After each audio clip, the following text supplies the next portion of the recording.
In campo questa sera la storia del Seste Levante è un modo per festeggiare i 100 anni della società. Sì, sicuramente questo è l'evento sicuramente più importante, perché comunque ho visto che sono già cominciati ad arrivare dei personaggi che hanno fatto veramente la storia di questa società, giocatori forti legati alla maglia, cosa che è sempre più difficile trovare. E voi siete stati parte di questi 100 anni, che cosa portate nel periodo in cui scendevate in campo per il Seste Levante?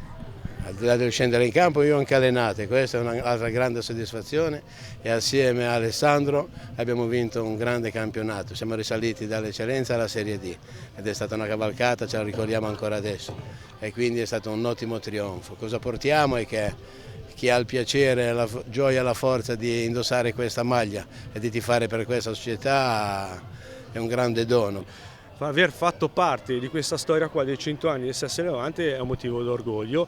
Poi io sono genovese e di conseguenza venire a giocare a Sesti Levante, quando vieni a giocare agli inizi non pensi mai che puoi far parte poi della storia di una cosa e oggi mi rendo conto che ho fatto parte di una storia di una società e questo è un motivo d'orgoglio. Stagione ormai alle porte, un modo di festeggiare guardando poi a quello che sarà proprio l'impegno di questo campionato.